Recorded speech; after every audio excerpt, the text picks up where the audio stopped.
ఇవన్నీ అవసరమా అంటే ఇవన్నీ మనకు అవసరమే. ఎందుకంటే చాలామంది మరి మనలను ఎంతగానో ప్రోత్సహిస్తున్నారు, మన కొరకు ఎంతోమంది ప్రార్థన చేస్తున్నారు.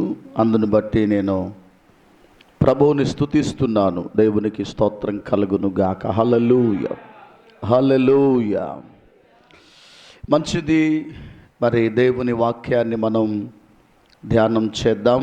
ప్రత్యేకంగా ఈరోజు సాయంత్రము నుండి ఖమ్మంలో మరి మనకు అత్యంత సన్నిహితులు దైవజనులు శ్యాంబాబు గారు 3 రోజులు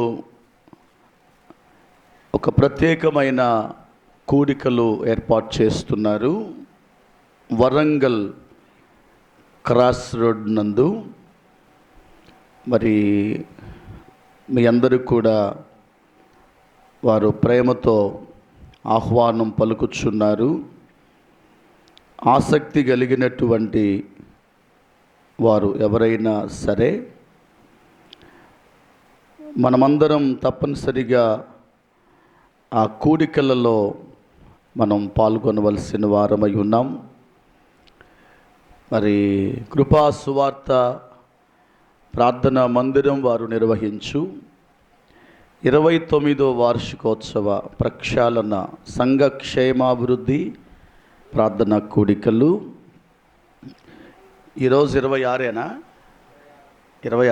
ఓకే. ఈరోజు నుండి మరి ఆదివారం, అలాగుననే సోమవారం, మంగళవారం ఉదయం 10 గంటలకు, తిరిగి సాయంత్రం 6:30 గంటలకు మరి ఈ కూడికలు ఏర్పాటు చేయబడుతూ ఉన్నాయి. మీరందరూ ప్రార్థన చేయండి. తప్పనిసరిగా మీరు పాల్గొని మరి దీనికి ఏఆర్ స్టీవెన్సన్ గారి యొక్క బ్రదర్ పాల్సన్ గారు, అలాగుననే మరి సజ్జా బర్న్బాస్ గారు లాస్ట్ టైం మన దగ్గరకు పెద్ద దైవజనులు చివరి రోజు వచ్చారు. వారి మరి కుమారుడైనటువంటి ప్రవీణ్ గారు, సజ్జా ప్రవీణ్ గారు ఈ సభలకు ముఖ్య ప్రసంగికులుగా వస్తున్నారు. మీరందరూ కూడా ప్రార్థన చేయండి. ప్రార్థించాలని, మీకు తప్పనిసరిగా పాల్గొని దైవ దీవెనలు మీరు పొందాలని మీకు మనవి చేస్తున్నాను. 2వ ప్రకటన, రేపు ఉదయం ఇవన్నీ మరి ఎట్లా గారు మమ్మల్ని రమ్మంటారా, పొమ్మంటారా, లేకపోతే ఆగమంటారా అన్నట్లుగా మీరేమో కంగారు పడాల్సిన పని లేదు. వాక్యం వినాలి అనుకున్న మనసు ఎవరికున్నా వాళ్ళు వెళ్ళిపోతారు. మనం ఆపాల్సిన పని లేదు. వెళ్తారు, చక్కగా వాక్యాన్ని వింటారు. రేపు పగలు మరి 10 గంటలకు రమణగుట్ట ఐపీసీ సహవాసములో 40 days ఫాస్టింగ్ ప్రేయర్ ముగింపు. గత రాత్రి నుండి అక్కడ సభలు జరుగుతున్నాయి. 24, 20, 25, 26, 27, 28 4 రోజులుగా సభలు జరుగుతున్నాయి. నేను తమ్ముడిని అభినందించాల్సిన విషయం ఏంటంటే, మనకు ఉపవాస ప్రార్థనలు జరిగినప్పుడు సాయంత్రం 8 గంటల నుండి 9:30 వరకు మనం కూటాలు ఏర్పాటు చేసాం. అంతేనా? మన టైమింగ్స్ ఎప్పుడెప్పుడు 8 to 9:30 వరకు. ఏది ఆఫ్లైన్లో కాదు, వీళ్ళు ఆఫ్లైన్లోనే మందిరంలోనే నైటు 10:30 నుండి 12 గంటల వరకు పెట్టుకున్నారు వాళ్ళు. డైలీ నేను మన మీటింగ్ ఇంటికి వచ్చిన తర్వాత లైవ్లో ప్రతిరోజు, అంటే అప్పుడప్పుడు నేను పాల్గొన్నాను. నేను కూడా యూట్యూబ్ లైవ్లో రేపు నేను ఇదే విషయాన్ని అక్కడ ప్రస్తావన చేయాలని అనుకుంటున్నాను. ఎంత ఆసక్తి! నైటు 10 to 10:30 to 12 వరకు మళ్ళీ ఆఫ్లైన్ చర్చిలో అక్కడున్న సంఘస్థులందరూ ప్రార్థనలో కూర్చొని ఈ 40 రోజులు వారు ప్రభువుతో గడిపారు.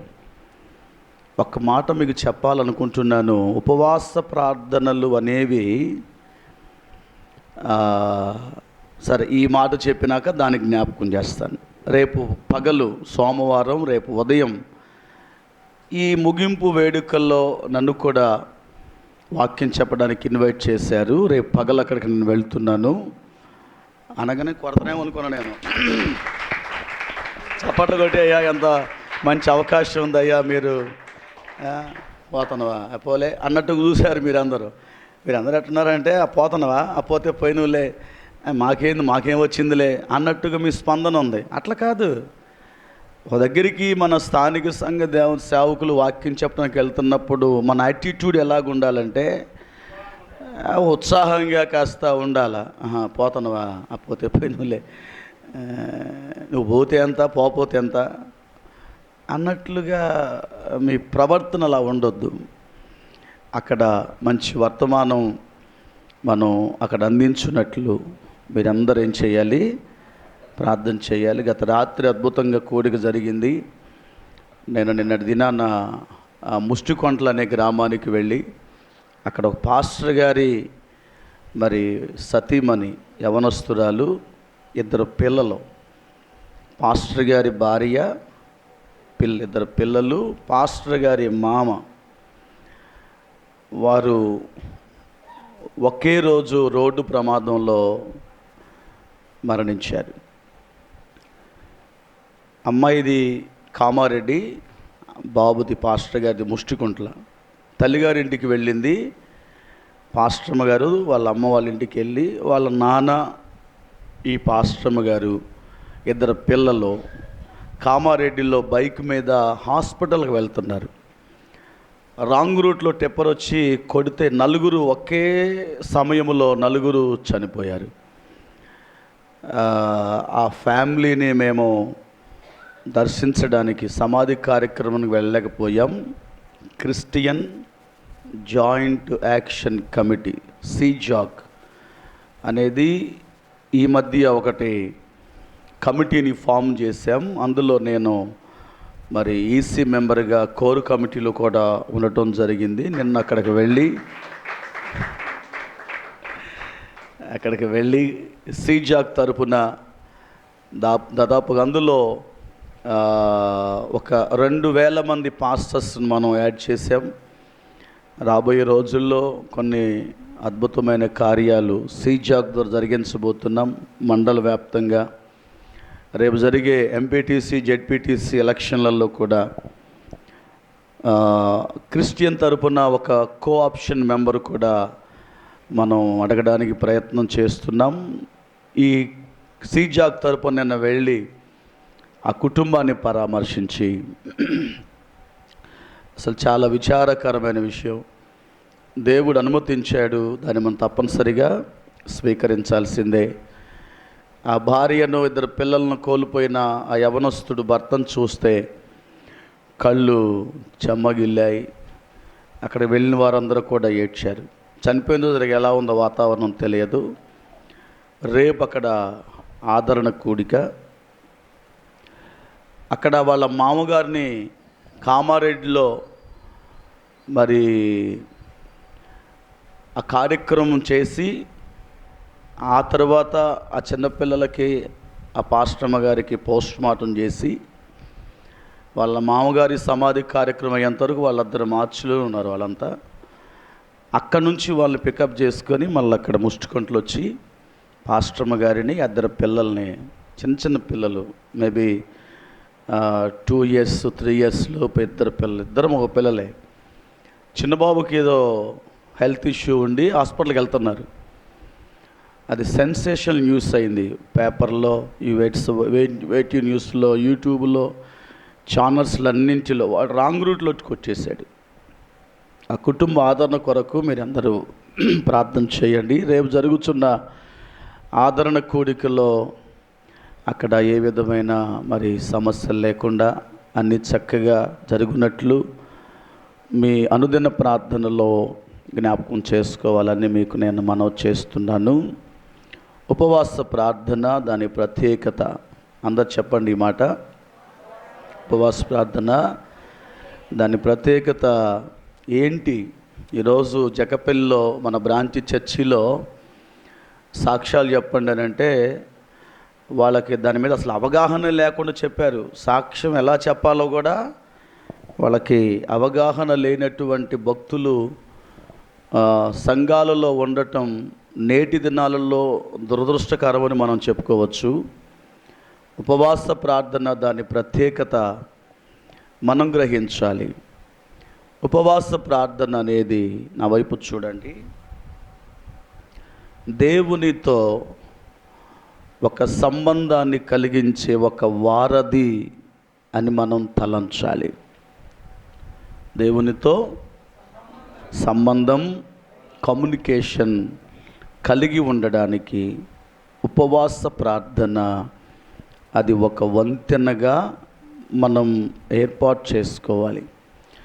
ఏర్పాటు చేయటములో ఉపవాస ప్రార్థన ఒక భాగంగా పూర్వకాలములో భక్తులు అనుభవించారు.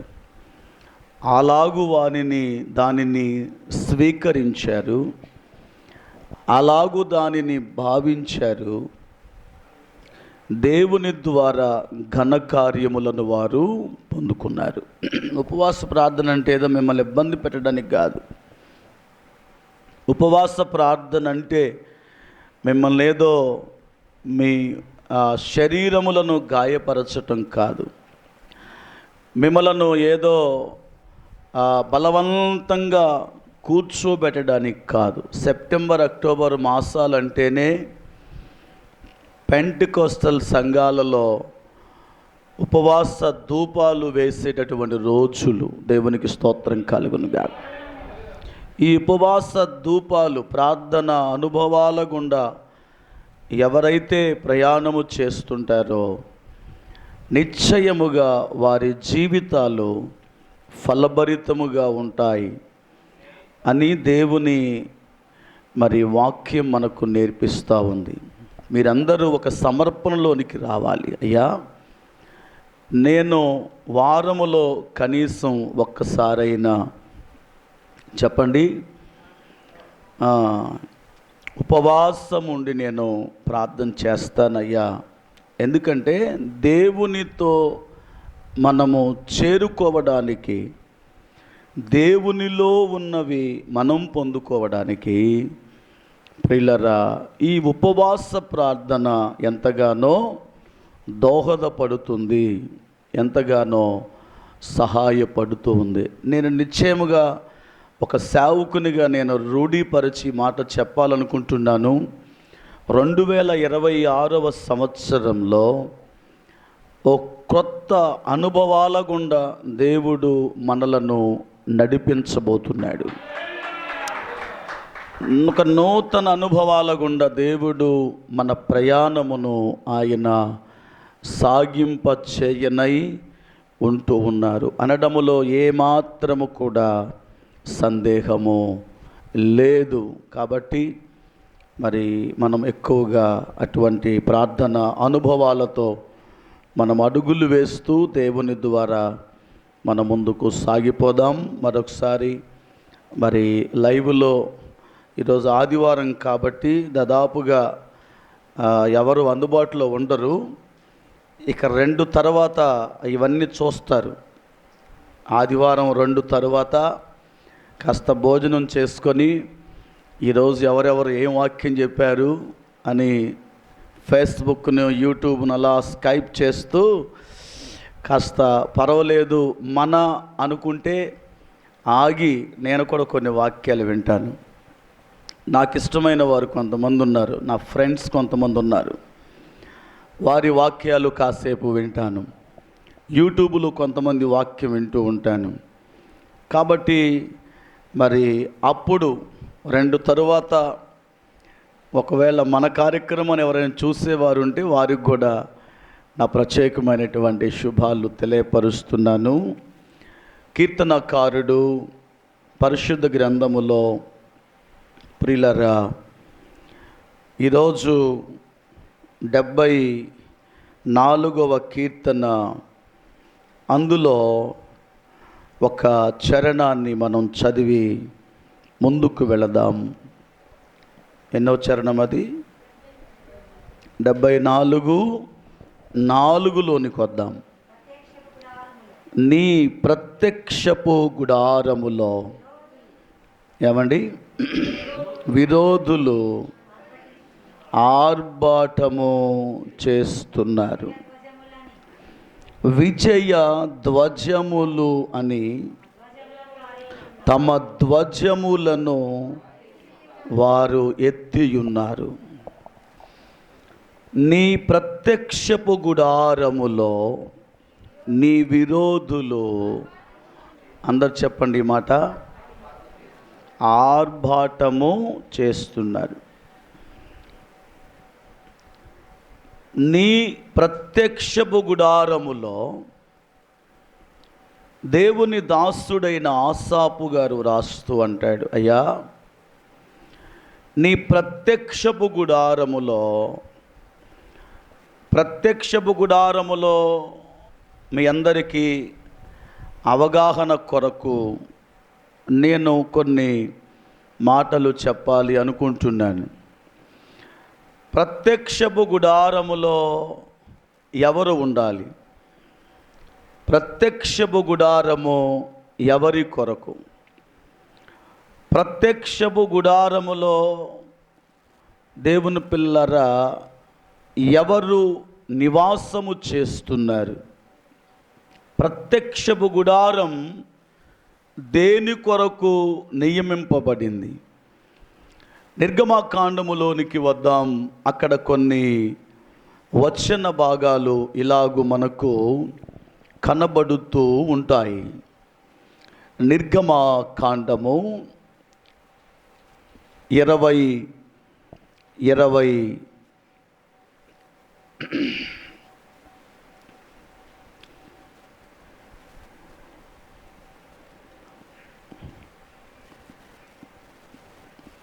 5వ అధ్యాయం 8వ వచనం,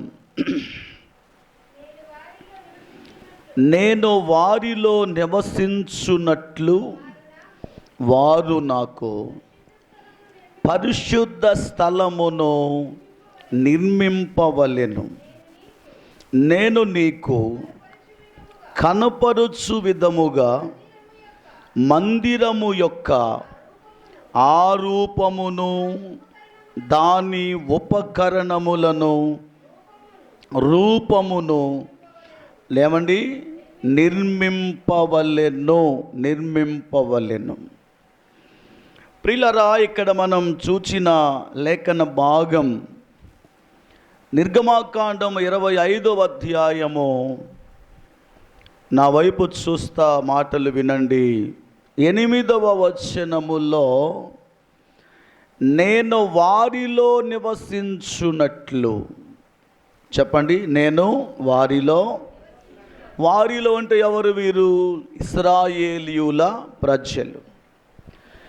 ఇశ్రాయేలీయుల ప్రజలలో నేను నివసించున్నట్లు నాకు పరిశుద్ధ స్థలమును నిర్మించాలి. దాని యొక్క కొలతలు, దాని యొక్క విధానం, దాని యొక్క రూపం, దాని యొక్క ఉపకరణములు దేవుడు మోషేకు బయలుపరిచినట్లుగా మనము చూస్తూ ఉన్నాం. 24:18 కింద లైన్లో, అప్పుడు మోషే ఆ మేఘములో ప్రవేశించి కొండ మీదకు ఎక్కెను. మోషే ఆ కొండ మీద రేయింబవళ్ళు 40 దినములు ఉన్నాడు. ఈ 40 దినములు దేవునితో గడుపుచూ ఉన్నప్పుడు తన ప్రజలతో దేవుడు నివాసము చేయడానికి ఒక మందిరమును నిర్మాణము చేయమని దేవుడు మోషేతో చెప్పాడు. దానికి కొలతలు ఇచ్చారు. ప్రతి దానికి స్పెసిఫిక్గా దేవుడు రూపమును ఇచ్చాడు.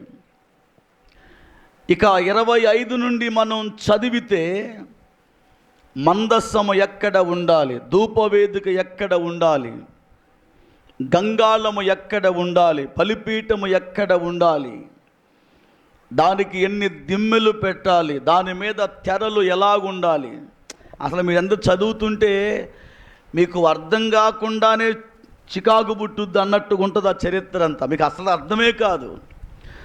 సముద్రవత్సలపు తెరలు, ఆ తెరలు ఎలాగుండాలి, ఎఫోదు యొక్క నిర్మాణం, మందస్సము యొక్క నిర్మాణం, కరుణాపీఠం యొక్క నిర్మాణం, ముండ్ల గరిటెలు వాటి యొక్క నిర్మాణం, అవన్నీ చదువుతూ ఉంటే నేర్చుకోవాలి అనుకున్న వారికి దేవుడు తప్పకుండా నేర్పిస్తాడు. ఎదురా బాబు ఇదంతా అనుకున్న వాళ్ళకి అలాగే ఉండిపోద్ది, వాళ్ళకి ఏమాత్రం అవగాహన కూడా ఉండదు, రాదు కూడా. వాస్తవానికి ప్రత్యక్షపు గుడారము దేని కొరకు అంటే, నేను నా ప్రజలతో ఉండాలి అని దేవుడు అనుకున్నాడు. ఒకసారి నీ మహిమ ఎలా ఉంటుందో చూపెట్టవా అని మోషే అంటే, దేవుడు అన్నాడు, నా మహిమను చూచి నీవు బ్రతకలేవు. ఎందుకో చెప్పనా, కోటి సూర్యుల తేజస్సు కంటే వెలుగుమయమైనటువంటి ఒక ప్రభావవంతమైనటువంటి మహిమతో నిండినటువంటి వాడు మన దేవుడు. దేవునికి స్తోత్రం కలుగునుగా. ఎన్ని సూర్యులంట? గట్టిగా చెప్పండి అందరూ. ఒకదాన్ని చూడటానికే చేయడు. ఇప్పుడు బయటికి వెళ్ళి చూడు ఒకసారి, దానికి వెళ్ళి సుబ్బయ్య డాక్టర్ దగ్గరికి పోవాల్సిందే మనం. అలా చూస్తే నిన్ను డాక్టర్ గారు ఎలా చూడాలి, అప్పటికే నీ 2 కళ్ళు. ఒక్క సూర్యుని చూడడానికే మనం వింటున్నారా, చూడలేకపోతున్నాం. అటువంటి మహిమ ప్రభావము కలిగినటువంటి దేవుడు నేను వారి మధ్యలో ఉండాలి అనుకున్నారు. వారి మధ్యలో ఉండాలనుకున్నాడు. వారి మధ్యలో ఉండాలి అంటే ఒక ప్రత్యక్షపు గుడారం, దేవుడు తన్ను తాను కనుపరుచుకొనబడే స్థలమునేమన్నారు అంటే ప్రత్యక్షపు గుడారం అన్నారు. దీనిని 3 భాగాలు చేశారు. లాస్ట్ టైం మీకు బైబిల్ క్లాసుకు వచ్చిన వాళ్ళు చేయొత్తండి ఒకసారి. బైబిల్ క్లాస్ పెట్టాము ఒకసారి మనం. 12 మంది సభ్యులకి ఉప్మా, అప్పుడప్పుడు కాస్త వచ్చారా. అప్పుడు మీకు బోర్డు మీద దాన్ని వ్రాసి చెప్పాను. ప్రత్యక్షపు గుడారం, దాని యొక్క కొలతలు, దాని యొక్క విధి విధానాలు. దేవునికి స్తోత్రం కలుగునుగా. ఇక్కడ ఒక పుస్తకం ఉండాలి. ఎక్కడ ఉంది అది? కింద బుక్ ఉంచండి. నేను ఒంగితే బాగుదిడరా, ఐగరెడ్డి పోయింది అనుకుంటారు లైవ్లో. దేవునికి మహిమ కలుగును గాక. హల్లెలూయా.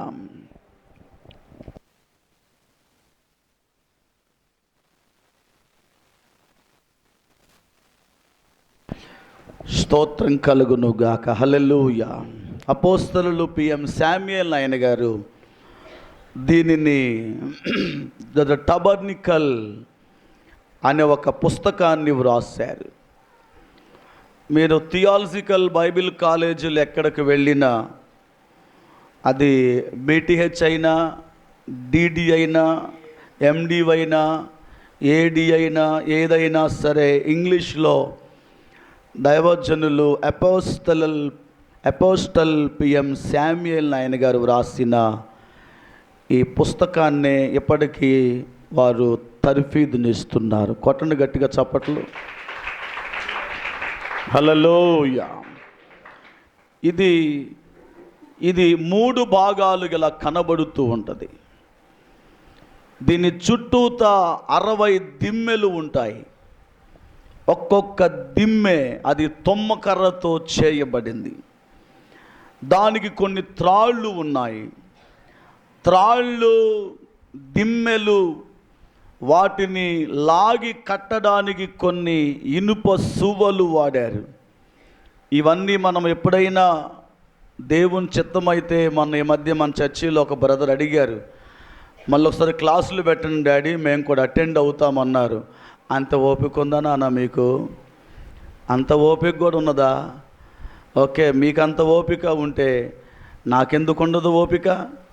మీరు టైం చెప్పండి, ప్లేస్ చెప్పండి, తప్పనిసరిగా దీన్ని మనం ఒక బుక్ చక్కగా ఒక ఫ్లెక్సీ ద్వారా ఈ బొమ్మను వేయించి, పోయినసారి మీకు చూపించాను. ప్రత్యక్షపు గుడారం, దాని కొలతలు, దాని ఉపకరణములన్నీ కూడా ఇందులో చక్కగా దైవజనులు అపోస్తల్ పిఎం శామ్యుయల్ ఆయన గారు వ్రాసుకుంటూ వచ్చారు. సరే, ముందుకెళ్తున్నాను. 3 భాగాలు. ఒకటి, దానిని ప్రాకారము అన్నారు, దానిని ఆవరణము అని కూడా చెప్పవచ్చు. ఆవరణము, ప్రాకారము అనే దానిలో పనవట చివరిన 2 భాగాలు చేసి ఒక తెరలతో 2 గదుల నిర్మాణము చేశారు. అందులో ఒక దానిని పరిశుద్ధ స్థలము అన్నారు, రెండవ గదిని అతి పరిశుద్ధ స్థలము అన్నారు. అతి పరిశుద్ధ స్థలములోనికి ఎవరు వెళ్ళాలి అంటే ప్రధాన యాజకుడు మాత్రమే వెళ్ళాలి. ప్రధాన అర్చకుడు మాత్రమే అందులోనికి సంవత్సరమునకు ఒక్కసారి వెళ్ళాలి. వెళ్ళి ఈ సంవత్సరమునకు దీని చుట్టూత గుడారాలు వేసుకొని నివసిస్తున్న ఇంచుమించు 11 గోత్రికులు, 12వ గోత్రం లేవి గోత్రం, ఆ గోత్రము ప్రత్యక్షపు గుడారమునకు ఆనుకొని ఉండాలి. లేవి, కహాతు, మెరారి, ఆ తరువాత గెర్షోనీయులు అనబడిన వారు ప్రత్యక్షపు గుడారమునకు చుట్టూ ఆవరణమునకు ఆనుకొని ఉండాలి.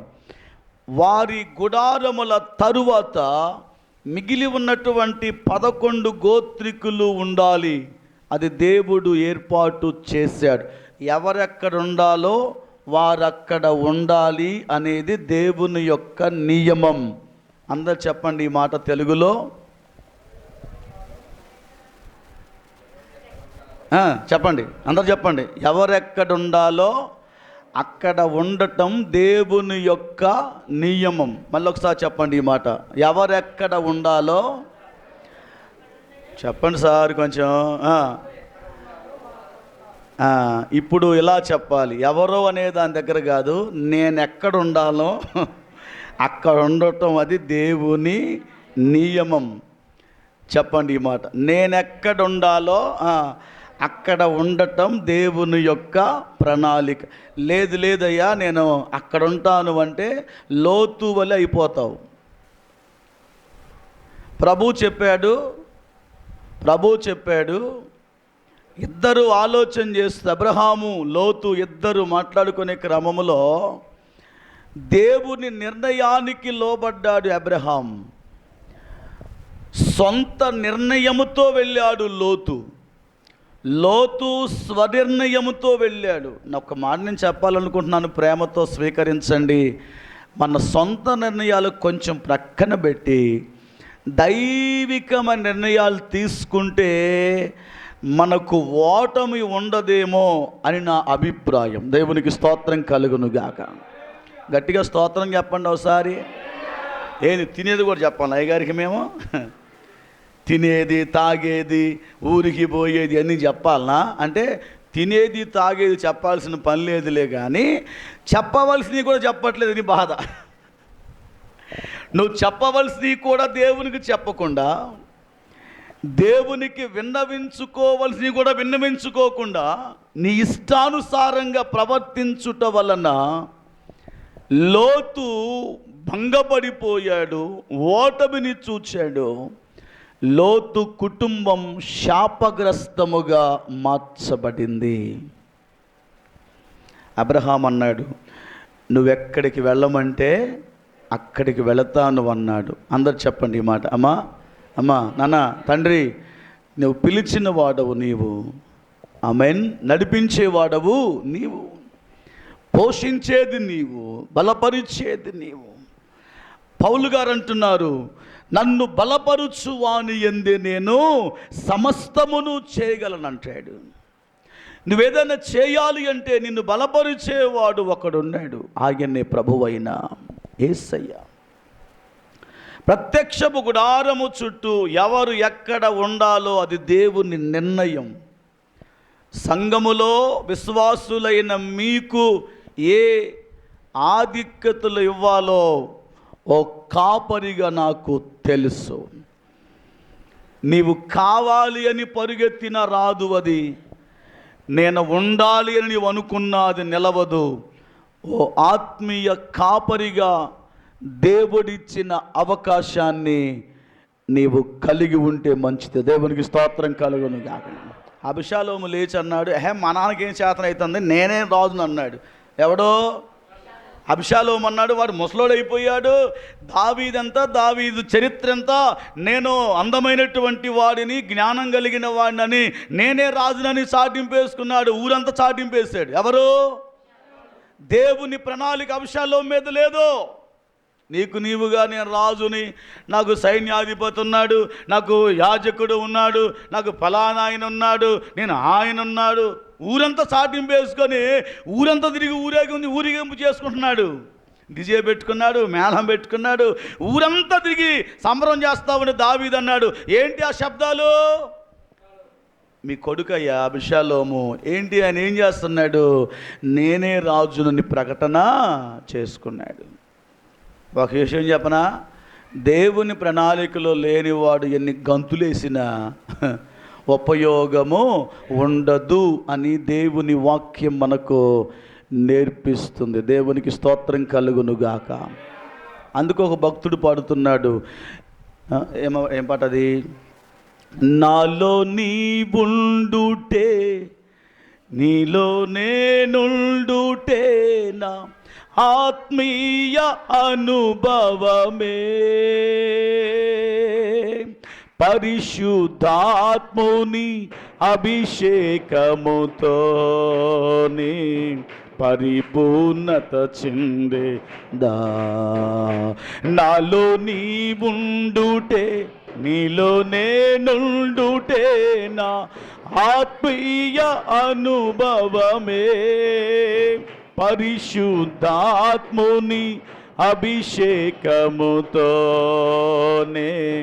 పరిపూర్ణత చెందేదా. ఆహా నా ధన్యత, ఓహో నా భాగ్యము, ఏమని వివరింతును, ఏమని వివరింతును. ఆహా నా ధన్యత, ఓహో నా ఏమని వివరింతును, ఏమని వివరింతును. నేనెందుకని నీ సొత్తుగా మారితిని, యేసయ్యా నీ రక్తముచే కడుగబడినందునా, నీ అనాది ప్రణాళికలో హర్షించెను నా హృదయ సీమా, నీ అనాది ప్రణాళికలో హర్షించెను నా హృదయ. హల్లెలూయా. మనం ఎక్కడ ఉండాలి? ఎక్కడ ఉండాలి? దేవుని ప్రణాళిక అభిషాలోము మీద లేదు. దేవుని ప్రణాళిక నా వైపు చూడండి, జ్ఞాని అయిన సొలొమోను మీద ఉన్నది. ఎవరైనా సొలొమోను గారి మీద దేవుని ప్రణాళిక ఉన్నప్పుడు నీవెంత ఎత్తులెగిరితే ఉపయోగం ఏంటి? అబిషాలోము తృణప్రాయంగా తన ప్రాణాన్ని పోగొట్టుకోవలసి వచ్చింది. సైన్యాధిపతి పరిగెత్తుకుంటూ వచ్చాడు. అబిషాలోము మూర్ఖుడే కావచ్చు, కానీ దావీదుకి ఎనలేని ప్రేమ ఉంది. దావీదుకి అబిషాలోము మీద ప్రేమ కలిగిన వాడు దావీదు. సైన్యాధిపతి చంపి పరిగెత్తుకుంటూ వస్తా ఉంటే అన్నాడు, అబిషాలోము క్షేమంగా ఉన్నాడా అని అడిగాడు. అప్పటికి అబిషాలోము ఏమైపోయాడు? చనిపోయిన అబిషాలోమును చంపి సైన్యం పరిగెత్తుకుంటూ దావీదుకు వ్యతిరేకంగా యుద్ధము చేస్తున్నప్పుడు దావీదు గారి పక్షమున ఇదిగో లేచిన సైన్యాధిపతి అబిషాలోమును చంపి వస్తూ ఉంటే, నా కుమారుడు అబిషాలోము క్షేమముగా ఉన్నాడా? ఎంత ప్రేమ కలిగిన వాడు దావీదు. తన మనసంతా అబిషాలోము మీద ఉండిపోయింది. కానీ చేసే పనులన్నీ కూడా పనికి మాలిన పనులు. లేదయ్యా, నేను కూడా నీ అండగా నిలబడతాను, నీ కష్టకాలంలో నిలబడతాను, నువ్వు బలహీన సమయంలో నిలబడితే ఈరోజు ఒక ఆధిక్యత తండ్రి అయిన దావీదు ఇచ్చి ఉండేవాడేమో. ఎక్కడుండాలో అక్కడ ఉండాలి. దేవుడు నియమించిన స్థలములో అక్కడ నిలబడితే దేవుడు మనలను గొప్పవారినిగా చేస్తాడు. ప్రత్యక్షపు గుడారము చుట్టూ ఎవరెక్కడ ఉండాలి, ఎవరెక్కడ నివాసం ఏర్పాటు చేసుకోవాలి, దాని నియమం ప్రకారము వారిని ఉండమని చెప్పారు. అలాగే నిలబడ్డారు, అలాగే వారు దేవుని పిల్లారు. ఒకసారి మీకు చెప్పా, సంఖ్యాకాండము 4వ అధ్యాయం అంటే ఆ మాటలన్నీ కూడా. సంఖ్యాకాండము 4వ అధ్యాయం మీకు ఒక పిక్చర్ కూడా వేసి చెప్పినట్లుగా నాకు బాగా గుర్తుగా ఉంది.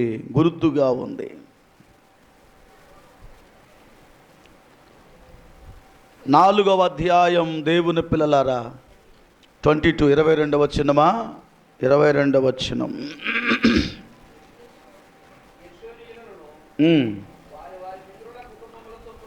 అవును. అవును.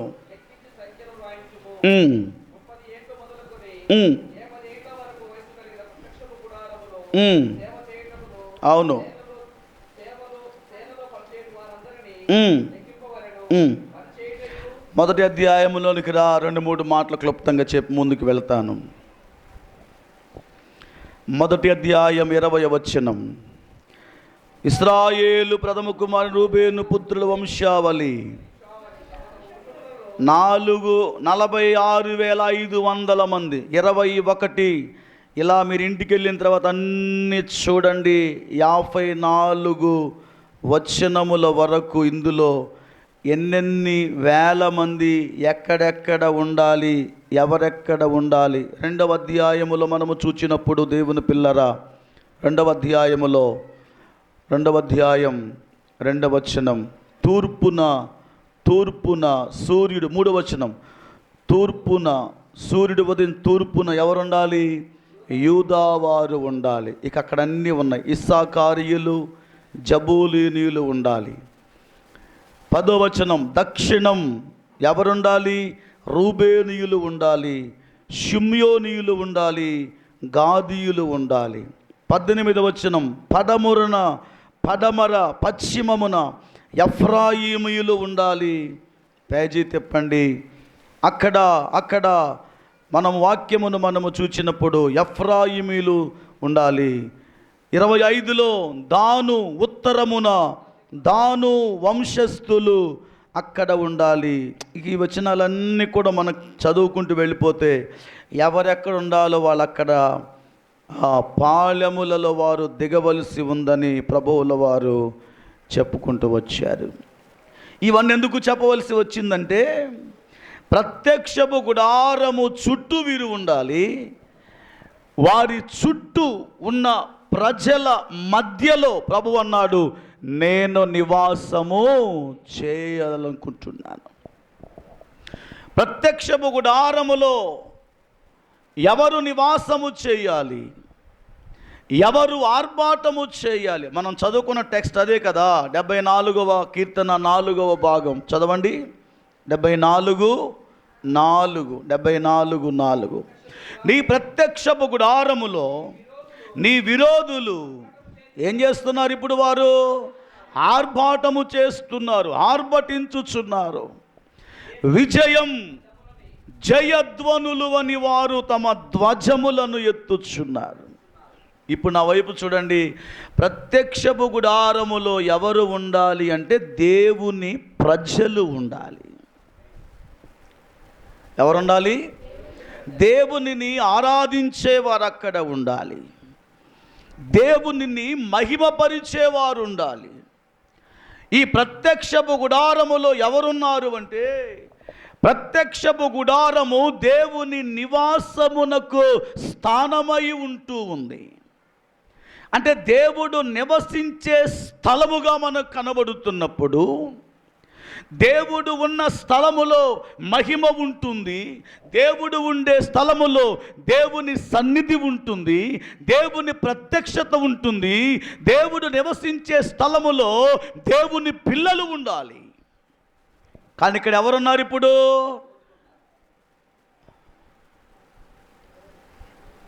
వాక్యంలో ఏముంది చెప్పండి. అది చెప్పడానికి బాధపడుతున్నారు, చాలా కన్ఫ్యూజ్ అవుతున్నారు మీరు అందరు ఎక్కడే ఉన్నారా? చేతులు పైకి స్తోత్రం చెప్పండి ఒకసారి. ఎవరున్నారు ఇప్పుడు అక్కడ? ఎవరున్నారండి? ఎవరుండాలి?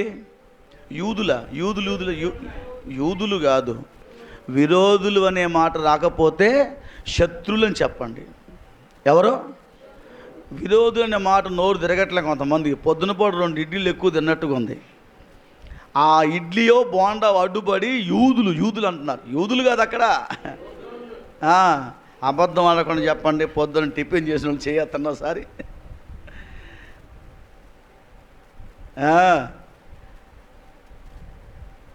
మొత్తానికి ఏదో అడ్డుపడి, 4కి అడ్డుపడి యూదులు అన్నారు. విరోధులు కాదు, శత్రువులు అనండి. ఎవరు ఇప్పుడు అక్కడ ఎవరున్నారు?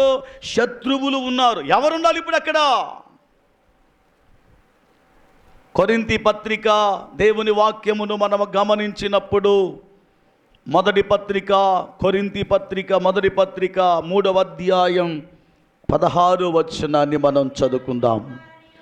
మీరు దేవుని ఆలయమై ఉన్నారు అని మీరు ఎరుగరా? ఏమండి? మీరు దేవుని ఆలయమై ఉన్నారనియు దేవుని ఆత్మ మీలో నివసించుచున్నదని మీరు ఎరుగరా? ఎవడైనను దేవుని ఆలయమును పాడు చేసిన ఎడల దేవుడు వానిని పాడు చేయను. బాగా తాగి మొత్తం అన్ని చెడిపోయినాక మా అబ్బాయి కోసం ప్రార్థన చేయండి అయ్యా. ఏందట చెప్పరేంటండి? మా ఆయన కోసం ప్రార్థన చేయండి అయ్యా. ఆ దేహం అంతా ఏమైపోయింది? ఈ దేహం ఎవరిది? దేహము మీరు దేవుని ఆలయమై ఉన్నారని మీరు ఎరగరా? దేవుని ఆత్మ మీలో నివసించుచున్నదని మీరు ఎరగరా? మానవుని శరీరం, నా వైపు చూడు, పౌలు గారు అంటున్నారు, దేవునికి మీరేమై ఉన్నారు? ఆలయమై ఉన్నారు. దేవుడు నివసించే స్థలం ఒకప్పుడు ప్రత్యక్షపు గుడారమై ఉంటుంది. ఇప్పుడు దేవుడు నివసించే స్థలం క్రొత్త నిబంధన కాలములో నీవే దేవునికి ఒక ఆలయముగా ఉన్నావు.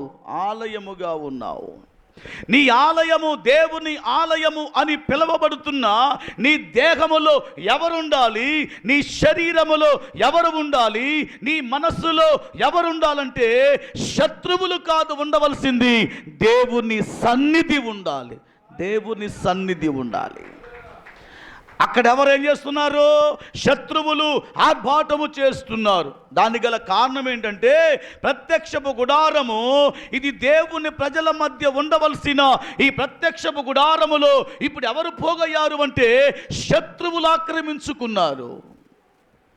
యోహాను సువార్త 2వ అధ్యాయములోనికి మనం వచ్చినప్పుడు దేవుని పిల్లలారా, అక్కడ ఒక వచన భాగం ఇలాగూ మనకు కనబడుతూ ఉంటుంది. యోహాను సువార్త 2వ అధ్యాయం 13వ వచనం. యూదుల పస్కా పండుగ సమీపింపగా యేసు యెరూషలేములోనికి వెళ్ళి దేవాలయములో ఎడ్లను గొర్రెలను పావురములను అమ్మువారును రూకలు మార్చువారును కూర్చుండుట చూచి. 16వ వచనం చదువు.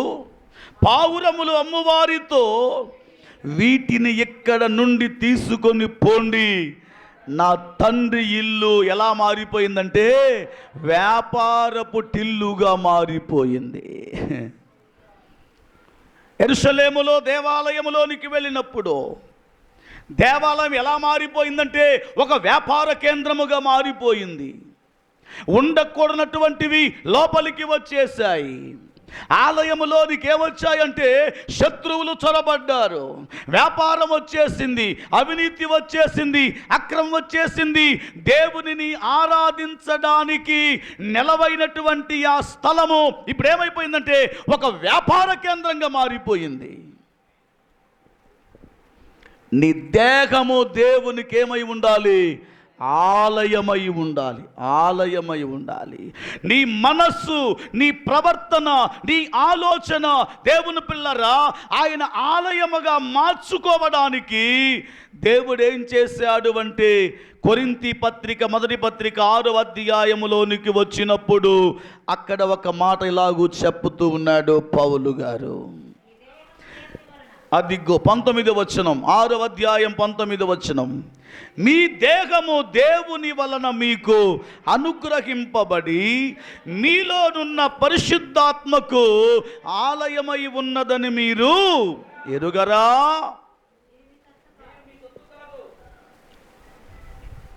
మీరు మీ సొత్తు కారు.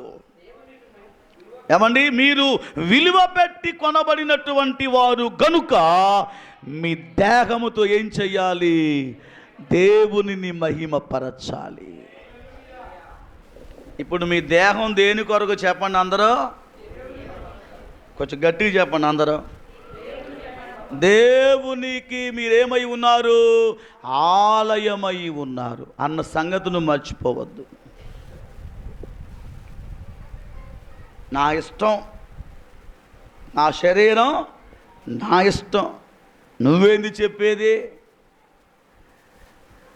వీపు విమానం మోతం పోగుద్ది ఒక రోజు.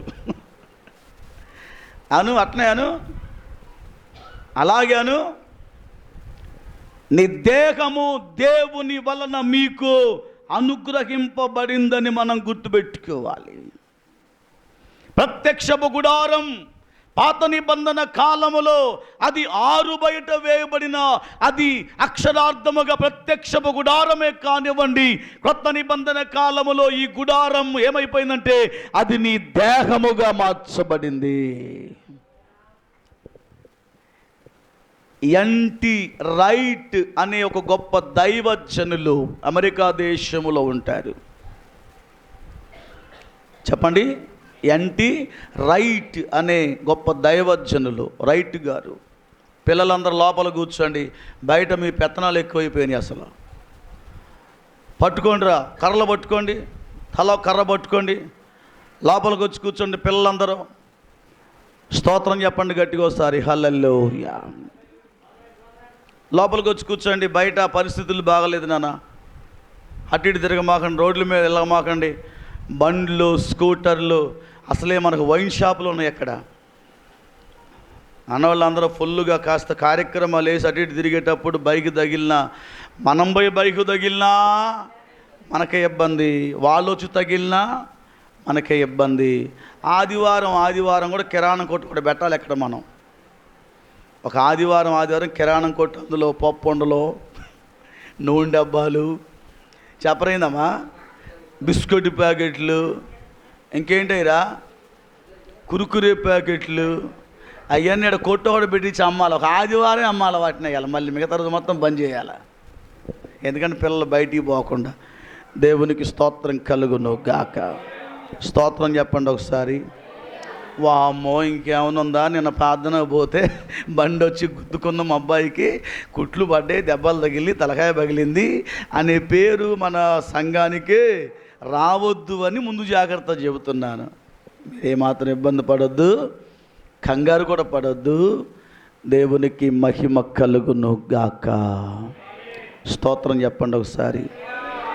మనం పాడుతూ ఉంటాం, నీ దేహము దేవుని ఆలయము, నీ దేవుడు మలచిన మందిరము, సజీవయాగముగా నీ చెదవా.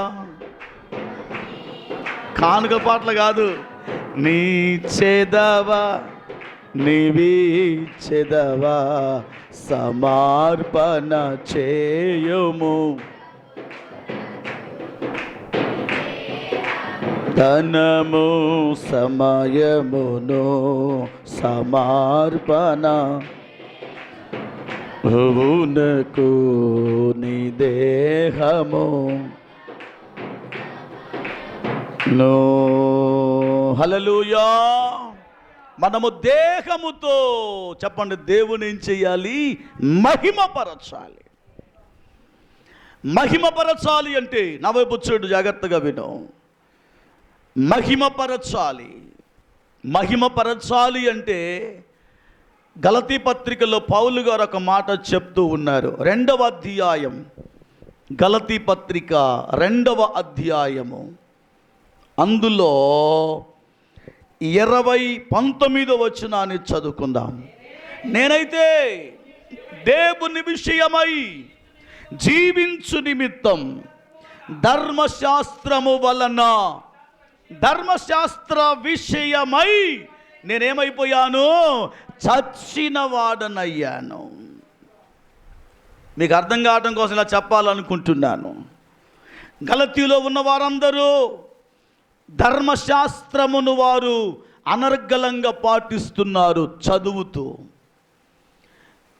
ఏది చేయవలసి వచ్చినా ధర్మశాస్త్రమునే చూస్తున్నారు.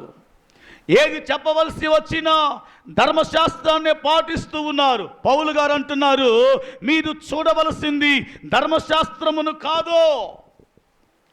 నేనైతే చెప్పండి, నేనైతే దేవుని విషయమై, దేని విషయమై? దేవుని విషయమై, దేవుని కొరకు జీవించే విషయమై, ధర్మశాస్త్ర విషయములో నేనేమైపోయాను? చచ్చిన వాడుగా మారిపోయాను. దేవుని విషయమై దేవునికి ఆలయమై ఉన్నామని, దేవునిని మహిమపరిచే వారముగా ఉన్నామని, దేవునిని మన దేహముతో ఆరాధించే వారముగా ఉన్నామని నువ్వెప్పుడు గ్రహింపులోకి వస్తావంటే దేవుని విషయమై జీవించుట కొరకై, దేవుని కొరకై మనము మిగతా వాటి విషయాలు ఏం కావాలి? చచ్చిపోయిన వారముగా ఉండాలి.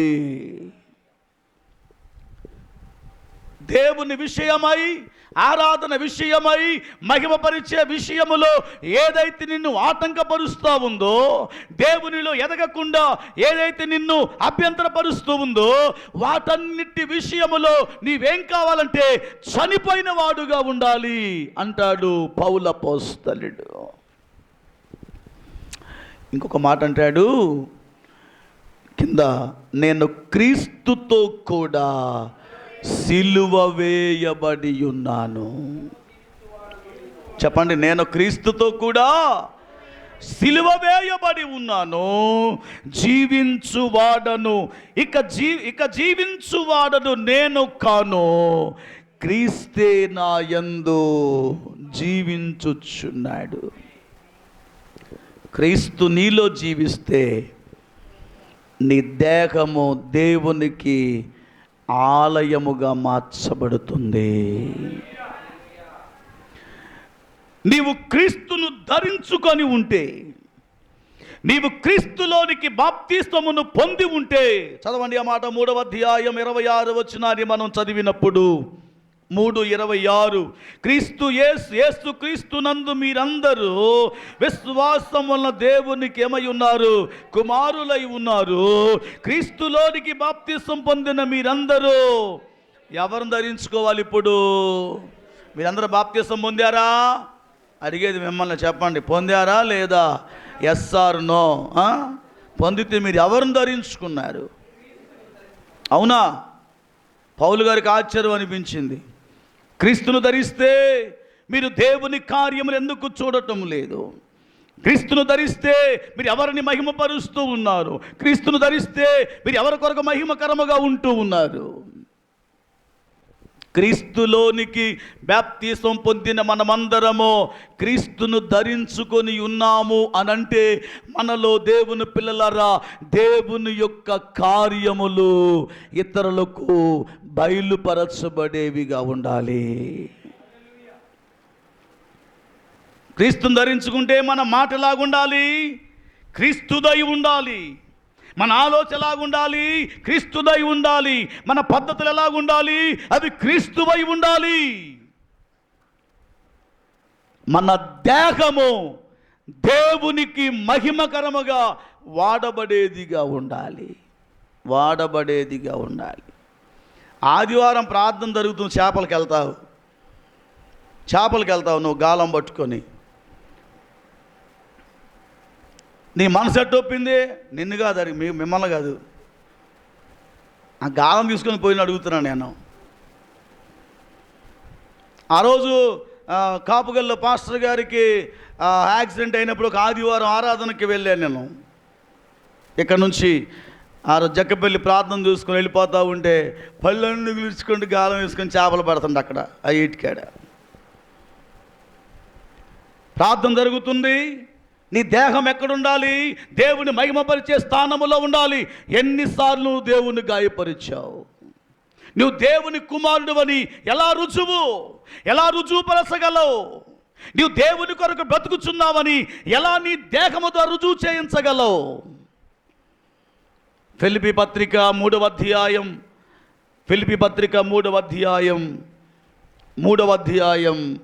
అధ్యాయం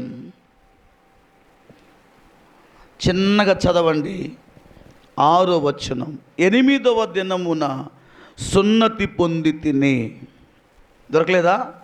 3, 5, 6వ వచనం అంతే. 8వ దినమున సున్నతి పొందాను. ఇజ్రా కాదు, ఇస్రా. షా కింద రావద్దు, ఇస్రా అని చదవాలా. ఇస్రాయేలు వంశపు వాడనై బెన్యామీను గోత్రములో పుట్టి. ఏమండి? ఇటు ఇస్రాయేలు వంశానికి చెందినవాడు, రెండవది బెన్యామీను గోత్రానికి చెందినవాడు, అటు హెబ్రీయుల సంతానం, హెబ్రీయులకు చెందినటువంటి వాడు. ఏమండి? ఆసక్తి విషయములో సంఘమును కాదు హెబ్రీయుడనై ధర్మశాస్త్ర విషయములో నేనేమయ్యాను? పరిసయ్యుడుగా మారిపోయాను. జాగ్రత్తగా వినాలి. ఎన్ని అనుభవాలు అక్కడ? ఎన్ని అనుభవాలు? ఒకటేమో బెన్యామీను గోత్రం, ఇశ్రాయేలు వంశం, ఇంకోటి హెబ్రీయుడు, నాలుగోదేమో పరిసయ్యుడు. ఈ అవకాశాలు ఉన్నాయి. హెబ్రీయుడు, ఇశ్రాయేలీయుడు, పరిసయ్యుడు, బెన్యామీను గోత్రికుడు. పౌలు గారికి ఎన్ని అవకాశాలు ఉన్నాయి? ఏ అవకాశాన్ని వినియోగించుకోవచ్చు ఆయన. ఎటు వెళ్ళినా హెబ్రీ తరపున వెళ్ళొచ్చు, పరిసయ్య తరపున వెళ్ళొచ్చు, బెన్యామీను గోత్రం తరపున ఎటైనా వెళ్ళొచ్చు. అన్ని అవకాశాలు ఉన్నాయి. 6వ వచనములో మాట్లాడుతూ ఆసక్తి విషయము సంఘమును హింసించిన వాడనై ధర్మశాస్త్రము వలనని నీతి విషయము అనింద్యుడనై ఉంటిని. 7వ మాట. అయినను ఏమండి ఆ మాట చదివేటప్పుడు మనం ఒక పర్ఫెక్ట్గా చదవాలి దాన్ని. అయినను ఏవేవి నాకు లాభకరములై ఉండెనో వాటిని క్రీస్తు నిమిత్తం ఏం చేసుకున్నాను? నష్టపరుచుకున్నాను. దేవునికి స్తోత్రం కలుగును గాక. గట్టిగా చప్పలు దేవునికి స్తోత్రం చెల్లించుదామందరం. అవకాశాలు పుష్కలంగా ఉన్నాయి, అవకాశాలు మెండుగా ఉన్నాయి. అవకాశాలు పౌలు గారికి ఉన్నంతగా ఎవరికి లేకపోలేదు. లేవు దేవుని పిల్లరా, ఇన్ని అవకాశాలు ఉన్నా కేవలం ఆయన ఎవరు చూచారు అంటే దేవునిని మాత్రమే చూచాడు. క్రీస్తును చూచాడు, క్రీస్తు కొరకు నిలవబడ్డాడు, క్రీస్తు నిమిత్తం జీవించాలనుకున్నాడు. క్రీస్తు నిమిత్తము జీవించే క్రమములో నాకు ఏవేవి లాభకరములై ఉన్నాయో వాటన్నిటిని నేనేం చేశానో నష్టముగా చేసుకున్నాను. మిమ్మల్ని అందరూ ఒక మాట అడగాలనుకుంటున్నాను. దేవుని కొరకు మీకున్న లాభాలలో ఏదైనా నష్టపరుచుకున్నారా నేటి వరకు? దేవుని కొరకు మీకు లాభం అనుకుంటున్నది ఏదైనా నష్టపరుచుకొనగలిగిన పౌలు గారికి ఉన్న సత్తా నేటి దినాలలో విశ్వాసులమైన మనకుందా? మనకున్న ఆలోచన అన్నీ కావాలి, అవ కావాలి, చెప్పండి గట్టిగా, అది కావాలి, ఇది కావాలి. పౌలు గారికి అవకాశాలు ఉన్నాయి, వాటినేటిని లాభాలుగా ఎంచుకోలేదు. క్రీస్తు కొరకు ఏమండి, నేను కేవలము దేవుని నామ ఘనత కొరకై వాడబడాలనుకున్నాడు. దేవునికి స్తోత్రం కలుగునుగాక. ప్రత్యక్షపు గుడారమైనటువంటి మన జీవితంలో ఎవరు ఉండాలి, ఎవరు నివసించాలి, ఎవరు ఆర్భాటము చేయాలి, ఎవరు సంతోషంగా ఉండాలి? పౌలు గారు అంటారు చూడండి, తెస్సలోనికైలో ఉన్న సంఘానికి పత్రిక వ్రాస్తూ ఒక మాట ఇలాగూ చెప్పవలసి వస్తూ ఉంది. 2వ అధ్యాయం, మొదటి పత్రిక 2వ అధ్యాయము దేవుని పిల్లలారా 19వ వచనాన్ని మనం చదివినప్పుడు, ఏలయనగా మా నిరీక్షణ అయినను ఆనందమైనను అతిశయ కిరీటమైనను ఏది? నా వైపు చూడు, ఏది? ఎక్కడుంది? మా ఆనందం నిర్వచనం, మా అతిశయ కిరీటం నిర్వచనం, మా యొక్క నిరీక్షణ ఏంటి, మా ఆనందం ఏంటి? నా వైపు చూడు. మా ఆనందమునకు కారణం ఎవరు? ఇలా చెప్పాలనుకుంటున్నాను. మా అతిశయ కిరీటమునకు కారణము ఎవరు? మా నిరీక్షణకు ఇదిగో కారణము ఎవరు అంటే పౌలు గారు అంటున్నారు, మన ప్రభువైన యేసు యొక్క రాకడ సమయమున ఆయన ఎదుట మీరే కదా, మీరే ఆనందమునకు నిర్వచనం, మీరే అతిశయ కిరీటానికి నిర్వచనం, మీరే పౌలు గారి నిరీక్షణకు నిర్వచనం. ఇంకొక మాట అంటాడు 20వ వచనములో, నిశ్చయముగా మీరే మా మహిమయు ఆనందమునై ఉన్నారు. పౌలు గారికి ఆనందం కలిగించేది ఎవరంటే సంఘము యొక్క ప్రవర్తన పౌలు గారికి ఏం కలిగించిందంటే ఆనందము కలిగించింది. ద హై ఇంపాక్ట్ అనే కార్యక్రమంలో నిజమైన ఆత్మీయ సదస్సు అనే సదస్సుకు అప్పుడప్పుడు మేము టీచ్ చేయడానికి వెళ్తున్నప్పుడు హుజూరాబాద్ నుండి నవీన్ రెడ్డి గారు అనే ఒక దైవజనులు వస్తారు మాతో పాటు కలిసి పరిచర్యలో. వాళ్ళతో పాటు మేము కూడా కలిసి వెళ్తూ ఉంటాం. పాస్టర్ గారు ఒకప్పుడు 500 మంది సంఘం ఉన్నారండి అన్నాడు. ఇప్పుడు ఎంతమంది ఉన్నారయ్యా అన్న? ఒకప్పుడు 500 మంది సంఘం ఉన్నారు పాస్టర్ గారు. నాతో రమేష్ గారితో మాట్లాడుతూ ఇప్పుడు ఒక 50 మందే ఉన్నారు. ఓ అబ్బా, అప్పుడు ఎంతమంది ఉన్నారు? 500 మంది. ఇప్పుడు ఎంతమంది ఉన్నారు? 50 మంది ఉన్నారు. నిద్ర పట్టట్లేదండి, ఏడుస్తూ ఉన్నాడు. సంఘము ఎప్పుడు ఎలాగ ఉండాలంటే ఆనందము కలిగించేదిగా ఉండాలి. చెప్పండి, ఎలాగ ఉండాలి? సంఘము సేవకునికి ఆనందమును అతిశయ కిరీటముగాను నిరీక్షణ ఆస్పాదముగాను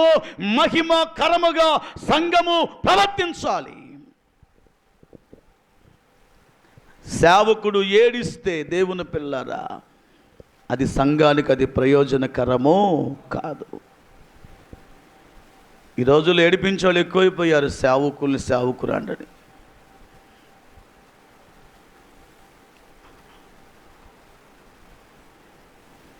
పౌలు గారు అంటున్నారు, మా అతిశయ కిరీటము ఏది, మా ఆనందము ఏది, మా నిరీక్షణ ఏది అంటే మీరే కదా, మీరే కదా. మనం ఎలాగుండాలంటే దేవుని నామమునకు మన జీవితము అంకితము చేయబడాలి. దేవునికి స్తోత్రం చెప్పండి గట్టిగా, కొంచెం గట్టిగా స్తోత్రం చెప్పండి గట్టిగా. మీ స్వరాలు ఎత్తి స్తోత్రం చెప్పండి గట్టిగా. హల్లెలూయా. కొద్దిగా చప్పలు కూడా దేవునికి స్తోత్రం చెబుదాం అందరం. హల్లెలూయా. మన శరీరము, మన జీవన విధానము ఈ లోకములో ఉన్నంత కాలము ఎలాగుండాలంటే ఆయనకు మహిమకరముగా ఉండాలి. ఇప్పుడు ఆయన ప్రత్యక్షపు గుడారం మనం పిలువబడుతున్న మన జీవితములో ఎవరు ఉన్నారు? దేవుడు ఉన్నాడా? దేవుని వ్యతిరేకులు ఉన్నారా? ఆలోచించాయి. నీ హృదయంలో ఎవరు పనిచేస్తూ ఉన్నారు? విరోధులు ఏం చేస్తున్నారంట? ఆర్భాటం చేస్తూ ఉన్నారు. ఏం చేస్తున్నారు? అపవాది ఆర్భాటం చేస్తూ ఉన్నాడు. మీ వాళ్ళ పని అయిపోయింది, మీ వాళ్ళ ప్రార్థన కానీ భక్తి కానీ దేనికి పనికి రాకుండా అయిపోయింది, వాళ్ళు ఎప్పుడో నాకు దాసోహం అయిపోయారు, వారిని ఎప్పుడు నేను వశపరుచుకున్నాను, నువ్వేదో పెద్ద నా కొడుకు నా బిడ్డ అంటున్నావు కానీ వాళ్ళల్లో ప్రార్థనా భయం కానీ ఆత్మీయ భయం కానీ ఆరాధన భయము కానీ పరిశుద్ధాత్మ వరాలు కానీ ఆత్మ సంబంధ ఎదుగుదల కానీ వారిలో లేదు అని వాడు ఏం చేస్తూ ఉన్నాడు? ఆర్భాటము చేస్తున్నాడు. ఈ కూడిక ద్వారా ఈ ఆరాధనలో సైతానుకు మనం ఒక ఇంటిద్దాం. పిచ్చడా, ఈరోజు ఈ ఆర్భాటం మొత్తం ఆగిపోవాలి, ఈ రోజు నుండి మేము దేవునికి మహిమకరముగా ఉండబోతున్నాము. వానికి చెప్పాలా? ఎవరికి? సాతానికంటే బొమ్మ ఫోటో పెట్టి నిన్న అయ్యగారు వాక్యం చెప్పిండని వానికి చెప్పడం కాదు, నీ క్రియల్లో మార్పు రావాలా. దేవునికి స్తోత్రం కలుగునుగా. నీ ప్రార్థనలో మార్పు రావాలి. నీ దేహము దేని కొరకు అవగాహనకు రావాలి. నీ ఆలోచన దేని కొరకు అవగాహన రావాలి. నీ భక్తి దేని కొరకు అవగాహన రావాలి. నీ జీవితం అంతా దేని కొరకు బ్రతుకుచున్నావో అవగాహన కలిగి ఉంటే తప్ప దేవునికి మహిమ రాదు అని దేవుని వాక్యం సెలవిస్తూ ఉంది. వాళ్ళట విజయ ధ్వజములు అని వారి ధ్వజములు ఎత్తారట. అందరు చెప్పండి, అందరు చెప్పండి. విజయ ధ్వజములు అని వారి ధ్వజములు. శత్రువులు ప్రత్యక్షపు గుడారములోనికి ప్రవేశించారు. ఇప్పుడు ప్రత్యక్షపు గుడారములోనికి శత్రువు వచ్చాడు అంటే ఎంత అవకాశం ఇచ్చారో దేవుని ప్రజలు. అందుకే పౌలు గారు అంటారు, ప్రతి పాపమును సులువుగా చిక్కులు పెట్టు ప్రతి పాపమును విడిచిపెట్టాలి. అవే ఇచ్చింది అవకాశం. నువ్వెంత? ఇది నిజమా అంటే ఆ చెంప ఈ చెంప వాయిస్తే ఒక దెబ్బతో పోయేది. ఏమా అంతేనా? సైతాన్ వచ్చి 3వ అధ్యాయం 1వ వచనం అంటది, ఇది నిజమా అనగానే ఆలోచనలు పడిపోయి ఏది నిజం, ఏదమ్మా అని ఆలోచన చేసే సరికి అపవాది కనిపించింది. ఈ నిజమా అనే ప్రశ్నకు సమాధానం కూడా అడిగేటట్టుగా ఉందన్నట్టుగా ఉంది ప్రవర్తన. ఇక నిలబడిపోయినట్టుగా ఉంది. అవకాశం ఇచ్చేసరికి పిచ్చిదానా నీకు తెలియదు కానీ ఆ మంచి చెడ్డల తెలివినిచ్చే ఆ వృక్ష ఫలాలు నీవు తింటే దేవదూతల్లా ఉంటావు. నిన్నే తెలుసా నీకు ఆ సంగతి? ఇప్పుడు ఎట్టున్నావో ఒకసారి తిని చూడు ఎట్టుంటావో. ఒకసారి చూడు, తిని చూడు అంటే వెంటనే అవ్వమ్మ అపవాది వేసిన ఆ చిన్న బాణానికి తింటూ ఉండగానే మహిమను కోల్పోతూ ఉంటే ఇదేందో భలేగా ఉందో తిమ్మిదిగా ఉందో అనుకుందో ఏమో, ఆదాముని విద్ద అని ఆదాముకి ఇచ్చేసింది. ఎవరో పెద్దయ్య గారు చెప్పారు, ఆదాము తింటూ ఉండగానే అది స్వరపేటికలోకి వచ్చి ఆదామా అని పిలిచాడు దేవుడు. అక్కడ ఆగిపోయిందట. అది ఎక్కడ? కొంచెం గట్టిగా చెప్పండి, ఎక్కడంట? అందుకే మగవాళ్ళందరూ స్వరాలు ఎట్టుంటాయడా? ఎత్తుగా ఉండవు. కొంతమందికి మనకు లేవు, కొంతమంది కనపడదు, ఎత్తుగా ఉంటాయి. ఎవరో చెప్తూ వెళ్తున్నా కానీ అది నిజమని నేను చెప్పటం లేదు. రమ్య కూడా చెక్ చేసుకోండి. రమ్య అందరూ చెక్ చేసుకుంటారు సార్, ఆడవాళ్ళు మగవాళ్ళు చెక్ చేసుకుంటారు సార్. ఎట్లుంటుందో మగవాళ్ళకి ఎట్లుంటుంది? మగవాళ్ళకి ఎత్తుగా ఎందుకుందంటే ఆ రోజుల్లో ఆదాము గారు తినే క్రమంలో ఆదామా అనగానే అది అక్కడ ఆగిపోయిందట. అందుకే లావుగా ఉందని ఒక అయ్యగారు చెప్పారు, ఒక శాస్త్రవేత్త. అది నిజమని అనుకోవడానికి అవకాశం లేదు కానీ జస్ట్ అలా. ఎక్కడున్నావు అన్నాడు. నీ స్వరము విన్నప్పుడు నేను దిగంబరినై దాగుకొన్నాను అన్నాడు. ప్రభు అన్నాడు, ఎంత గొప్ప దేవుడు, ప్రేమ కలిగిన వాడు. నీవు దిగంబరివని చెప్పి నీకు చెప్పింది ఎవడాడు? ఎవరు చెప్పారు? ఈ సాటి అయిన సహాయముగా ఇచ్చావే, ఇదిగో చేసిందంతా ఈవిడ. వాక్యం చెబుతూ పెళ్ళిలో నేను చెప్పాను, సాటి అయిన సహాయం అని చెప్పబడింది. అందరూ చెప్పండి ఈ మాట. మగవాళ్ళు మీరు గట్టిగా చెప్పండి, చెప్పండి గట్టిగా. ఏంది బెదిరింపులు చెప్పలేకపోతున్నారు ఇంటికాడ? మైకులు ఇచ్చారా? చెప్పండి గట్టి చెప్పండి. ట్యాబ్లెట్లు వేస్తున్నారా? మెంగొద్దు చెప్పండి. సాటి అయినా గట్టిగా చెప్పండి సార్. నెహమ్యా గట్టి వస్తుంది వాయిస్. శాల్వా కప్పాల్సింది దేవుని స్తోత్రం కలుగును గాక. చెప్పండి గట్టిగా. ఏందట? సాటి అయినా. ప్రభు అన్నాడు సాటి అయిన సహాయంగా ఉండన్నాడు కానీ పోటీ అయిన సహాయంగా ఉండొద్దని చెప్పాడు. పోటీ ఏది? ఎక్కడ మనం పోటీ? సాటి పోటీ కాదు. వెంటనే ప్రభు వారిద్దరిని పిలిచి, దేవుని పిల్లరా, ఒక మాటలో చెప్పాలంటే మెడబెట్టి బయటకు నెట్టేశాడు. మహిమను కోల్పోయారు. దేవునికి మహిమకరంగా ఉండవలసిన వారు ఏదెనులో నుండి బయటికి వెళ్ళగొట్టబడ్డారు. అంజూరపాకులను కచ్చడములుగా చేసుకుంటున్నారు. ఏదెను తోట చుట్టూతో తిరుగుతూ ఉన్నారు. ఏదెను తోట చుట్టూ తిరుగుతూ ఆ భయంకరమైన చలిలో దేవుని పిల్లారా ఇబ్బంది పడుతూ ఉంటే, మహిమ వస్త్రము పోయిన తరువాత, ఆ మహిమలో ఉన్నటువంటి ఆ ఆనందాన్ని కోల్పోయిన తరువాత వాళ్ళు దిగంబర తిరుగుతూ ఉంటే, దేవుడే వాళ్ళ యొద్దకు వచ్చి అదే సమయములో ఒక గొర్రె పిల్లను వధించి చర్మపు చొక్కాయలు తొడిగించాడు. దేవునికి స్తోత్రం కలుగును గాక. ఎంత కరుణ కలిగిన వాడు మన దేవుడు. వారికి ఏం చేశాడు? చర్మపు చొక్కాయలు తొడిగించి అని బయటికి గంటి వేశాడు.